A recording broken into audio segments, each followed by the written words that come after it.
Halo guys, hari ini saya akan menjawab komentar dari Bang Wibitri yang bilang, Bang, buat dong video penjelasan tentang kekurangan dan kelebihan pemain dengan tinggi badan pendek dan tinggi, apakah berpengaruh di permainan?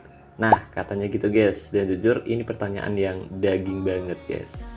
Nah, banyak yang debat soal ini, tapi hari ini saya nggak cuma mau bahas mengenai teori, saya akan ajak kalian bedah langsung squad yang saya miliki, untuk melihat gimana perpaduan antara tinggi badan dan juga skill pemain di tiap posisi itu sebenarnya bekerja atau enggak. Karena jujur ada beberapa temuan yang cukup mengejutkan di tim saya guys. Tapi sebelum kita bedah lebih dalam, saya juga penasaran nih sama squad kalian. Coba dong ceritain di kolom komentar siapa pemain andalan kalian saat ini. Apakah kalian lebih suka pakai striker jangkung yang jago duel udara, atau justru kalian punya winger mungil yang lincahnya nggak ketulungan? Terus gimana cara kalian maksimalin skill mereka dengan postur seperti itu? Tulis di bawah ya guys ya, biar manajer lain juga bisa belajar dari pengalaman kalian. Oke, kalau sudah komentar, sekarang mari kita lihat kondisi tim saya guys.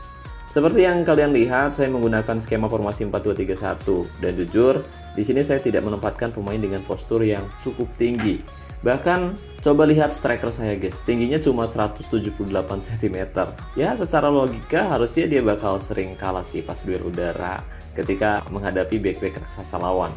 Tapi faktanya, meskipun punya postur yang pendek, tetap bisa cetak banyak gol dan jadi tumpuan utama tim saya guys. Nah, ada yang tahu nggak sih alasan kenapa si pendek ini bisa tetap gacor? Oke, buat teman-teman yang penasaran, let's go, langsung saja mari kita bahas sama-sama. Nah, mungkin ada yang nanya, Bang, kenapa nggak cari striker yang posturnya tinggi aja Bang? Apalagi itu kan gaya mainnya target man ya, pasti lebih ngeri kalau posturnya tinggi. Oke, jujur guys, saya juga mau banget sih punya striker setinggi 190 cm, lebih kayak Erling Haaland, pengen banget. Tapi masalahnya, pas saya dapat dari akademi remaja, pilihannya terbatas banget guys. Dan kebetulan yang kualitasnya paling bagus ya cuma striker pendek ini. Oh ya, dulu namanya bukan Mbappe ya guys ya, tapi Al-Fatih. Dan karena kebangsaan manajer saya Indonesia, biasanya pemain yang kita dapat dari akademi remaja itu posturnya pendek-pendek banget guys. Ya walaupun ada sih yang posturnya 190 cm, tapi jarang banget alias langka. Nah, berhubung striker ini tingginya kurang dari 180 cm yang bisa dibilang pendek untuk ukuran target man, saya harus putar otak guys. Jadi biar dia tetap gacor tanpa peduli posturnya, kuncinya cuma satu, yaitu memaksimalkan atribut putihnya atau atribut kuncinya. Logikanya gini guys, karena dia pendek, dia pasti bakal kalah pas duel udara. Jadi buat apa saya fokus latihan sundulan? Buat apa coba? Itu cuma buat buang-buang booster doang cuy. Nah, biar targetin pendek ini tetap jadi mesin gol, saya pakai strategi khusus. Nah, yang pertama saya gecut habis-habisan penyelesaian atau finishing dan tembakan. Jadi saya buat dua atribut ini lebih tinggi dari atribut manapun. Intinya sekali dapat bola dia harus bisa cetak gol. Nah, yang kedua saya fokus ke penempatan posisi, umpan, dan kekuatan. Karena ini penting banget supaya striker ini pinter cari ruang dan gak gampang jatuh saat dijepit sama back lawan guys. Dan yang ketiga, ini rahasianya guys, biasanya target man itu identik dengan sundulan ya kan, tapi kali ini poin latihannya saya alihkan ke dribble. Jadi alih-alih nunggu umpan lambung, striker saya ini lebih mematikan saat pegang bola di kakinya guys, dan dia bakal melewati lawan lalu cetak gol. Nah, efek dari latihan atribut tadi bisa kalian lihat sendiri di pertandingannya guys. Kebiasaan striker pendek saya si Mbappe ini memang jarang banget cetak gol lewat sundulan ya guys ya, tapi gantinya dia bakal jauh lebih akrobatik. Dia lebih sering cetak gol lewat salto atau tendangan volley yang gak terduga guys. Keren banget asli. Bahkan karena dribblenya yang saya genjot tadi, dia sering banget melakukan aksi individu, kayak soloran gitu guys. Soloran 1 lawan 1 dengan kiper lawan, sampai melakukan tembakan jarak jauh dari luar kotak penalti yang tentu saja sangat mematikan. Dan inilah kelebihan striker pendek. Jadi dia lebih lincah dan lebih eksplosif di bawah guys. Tapi inget ya guys ya, sejago-jagonya striker dia nggak akan bisa berbuat banyak tanpa dukungan pemain di sekitarnya guys. Striker pendek ini butuh pelayan yang pas supaya kemampuannya makin keluar.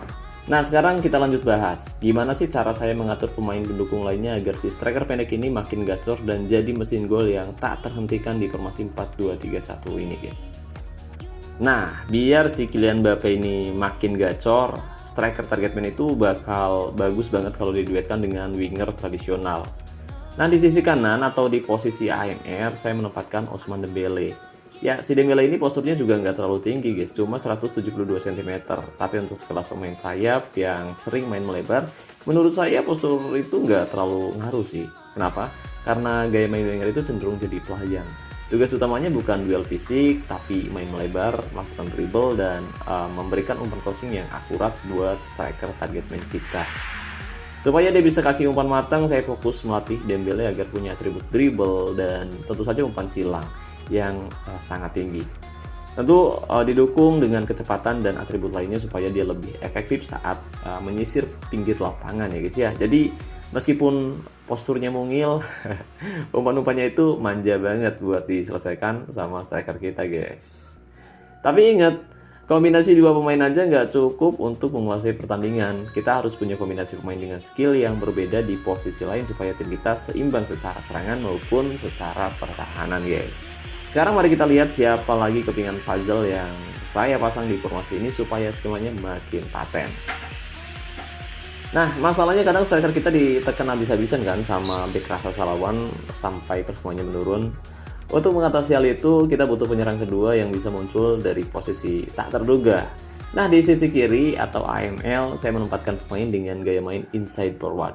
Saya kasih nama dia Barcola guys, dan lagi-lagi dia bukan pemain yang jangkung. Tinggi badannya cuma 171 cm, tapi jangan remehkan postur mungilnya ya guys ya, karena saya bentuk skillnya supaya dia benar-benar jadi penyerang sayap yang mematikan di lapangan. Tugas utama Barcola ini multifungsi banget guys. Dia bisa kasih umpan, melakukan cut inside atau masuk ke tengah, dan kalau ada kesempatan dia bakal jadi pengganti striker untuk cetak gol. Nah, agar peran ini lebih efektif, saya fokus melatih atribut umpan, dribble, dan tentu saja penyelesaian. Tapi nggak cuma itu, atribut seperti umpan silang, kebugaran, penempatan posisi, dan kreativitas juga saya tingkatkan sedikit lebih tinggi.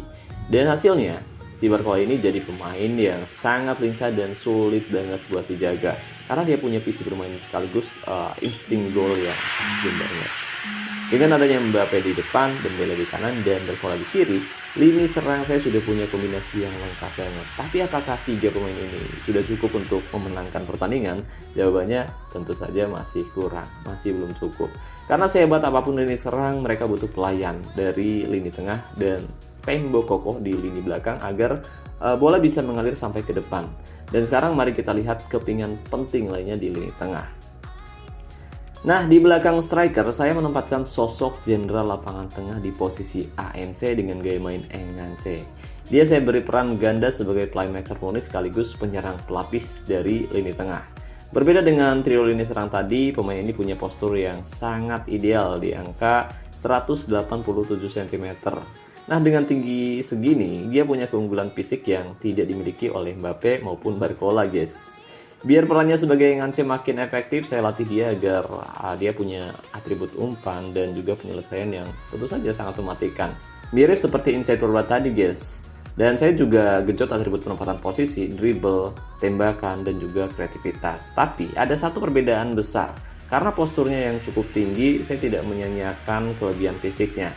Jadi saya buat pemain ini punya sundulan yang bagus. Jadi kalau back lawan fokus menjaga striker pendek sehingga di bawah, si Engance ini bisa tiba-tiba muncul dari lini kedua untuk memenangkan duel udara di kotak penalti guys.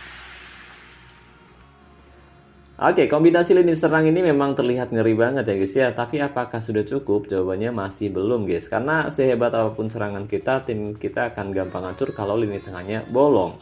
Jadi kita butuh gelandang yang solid untuk menjaga keseimbangan dan memutus serangan lawan. Nah, untuk menjaga kedalaman, saya memasang duet maut di posisi DMC, yaitu seorang regista dan satu gelandang perebut bola. Kombinasi ini sangat-sangat krusial guys. Di satu sisi kita punya regista yang bertugas mengatur tempo dan mendistribusikan bola dengan visi kreativitasnya. Di sisi lain kita punya gelandang yang agresif untuk memutus serangan lawan sebelum menyentuh garis pertahanan. Kedua pemain ini sudah saya bentuk skillnya sedemikian rupa. Tapi kita nggak cuma punya kreativitas, tapi juga punya otot dan agresivitas di lini tengah. Asli ini keren banget sih.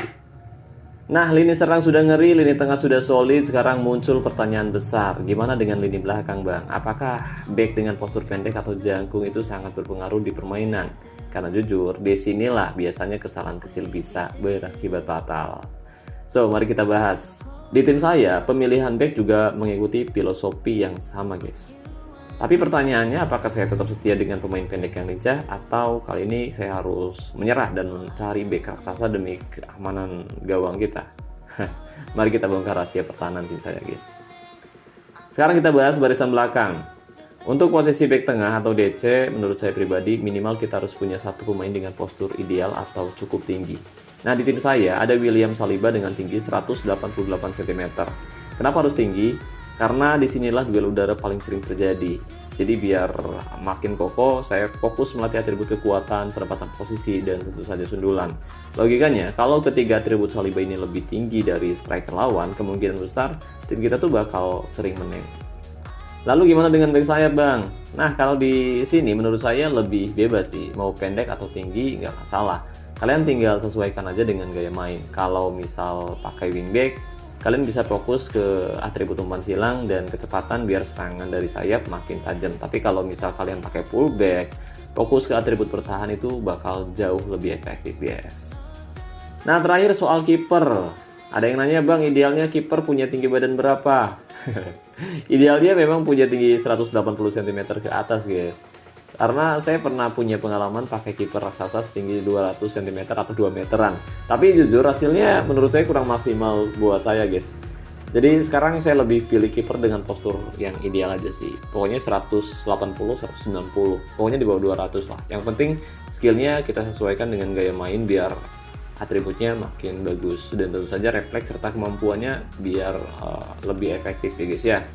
Terus ada juga yang nanya, Bang, kalau back tengah saya pendek gimana, Bang? Sebenarnya nggak apa-apa sih, saya juga pakai back yang pendek. Jadi balik lagi ke bahasan kita di awal. Selama kalian bisa mengatur atributnya agar lebih menonjol dari striker lawan, postur bukan jadi halangan sih. Dan kesimpulannya, di top 11 itu postur memang cukup berpengaruh ya, guys ya. Tapi strategi latihan atribut adalah kunci utamanya, guys. Jadi jangan minder kalau kalian dapat pemain pendek dari akademi. Jadi kalian tinggal pinter-pinter aja atur atau latih skill maupun atributnya, guys. Oke, guys, jadi itu dia bedas gua dan tips seputar postur pemain dari saya. Jangan lupa tulis di kolom komentar kalau kalian punya pengalaman unik soal pemain pendek atau pemain yang jangkung di tim kalian. Sampai jumpa di video berikutnya. Saya Nur, salam olahraga, salam Top 11 Indonesia.